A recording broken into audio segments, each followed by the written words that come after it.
is that you had earned income. If you were back then at 25, 30 years of age in 2000 and you didn't have earned income, you'd be looking at that portfolio completely differently because that might have been your income source.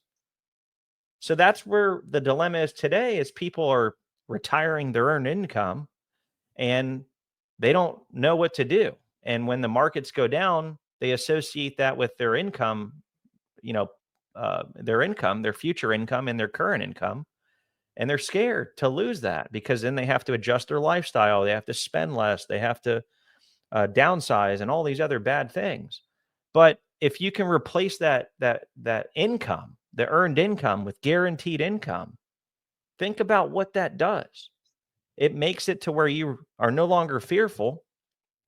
And it's no different than when you were 25, 35 years old in 2000 because you had earned income then and you didn't care what happened to your account because if anything you were benefiting because you're able to continue contributing in that down market and buying all those stocks at a discount. Everything was on sale.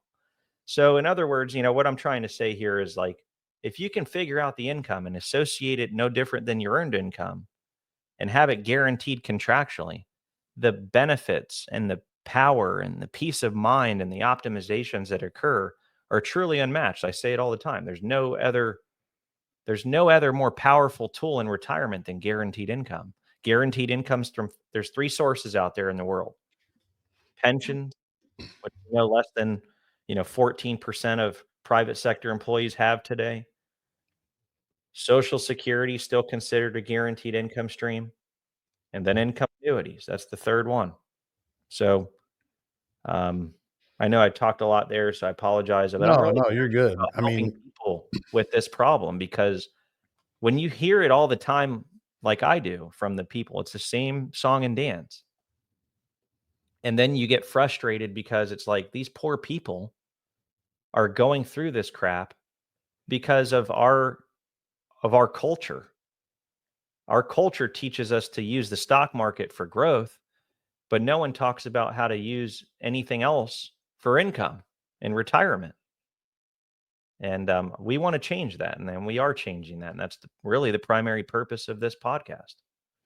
yeah, and I think, to add to that, the other component is 401k. The other concept that we have, we work for an employer for 20, 30 years, and it's, you've got this 401k, we'll just set it and forget it, hands off.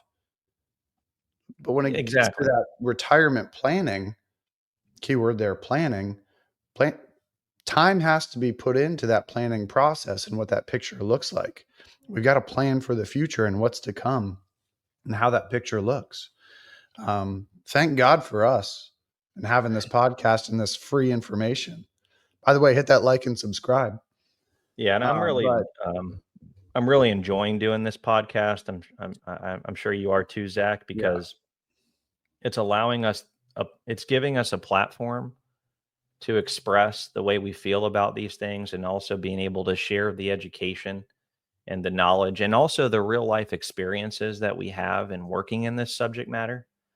And it's really just about creating awareness. And I'm really glad to see there are some outfits that are starting to put education out there. There's some 501c3 organizations that are building their brand all around education and retirement planning. And I'm really thrilled to see that because it's something that's like drastically needed, and we should have had it 20 years ago, honestly. But better late than never. But let's get back on topic here. yeah. Let's really cover the 5 emotions that are sabotaging people's retirements. And it's very simple. The breakdown of the core emotions that retirees face. The number one is fear. And that's the fear of losing money that often causes people to sit in cash or exit the market during dips, which we're seeing. Number two is greed, and that's chasing these high returns, which leads to unnecessary risk.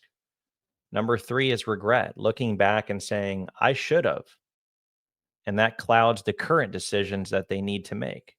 Number four is overconfidence, thinking that you can outsmart the market without a plan. I can't tell you how often I hear that one too, is I can do it myself. I can do it myself. Sure. You can do it yourself, there's no doubt, but you need to use the right tools. That doesn't change. Like, it's like the fundamentals of retirement planning don't go away. All the research out there supports it. All the research of, all the different markets and different cycles and going back 50 years and using different environments, economic environments. The research, you can't outsmart that. So Mhm. if you use the right tools and start to piece out your own plan, sure, you can do it yourself. And I truly do believe that. I'm going to put this out there, and I might get some flack from our advisor friends out there, that, the investment advisor group and all that. I think that the majority of people out there, if they've done a fair job at saving for retirement, they don't have to have a ton of money. They have to be living within their means. I think that's the most important part. But if they can build an income foundation, think of it like building a house. What's the first thing that's laid before they build the house? It's the foundation. The foundation is the most critical building block of retirement planning. And if anybody out there who has saved a fair amount, who's living within their means currently, if they can add an income annuity to bridge the gap between their living expenses and what Social Security currently covers, generally, Social Security is going to cover about 40% of someone's living expenses. If they can bridge the rest with a guaranteed income annuity, I'm going to say it right now, you don't need a financial advisor to do the rest. If you have the annuity, it's such a powerful tool. You don't need a financial advisor to manage anything else out there, within reason.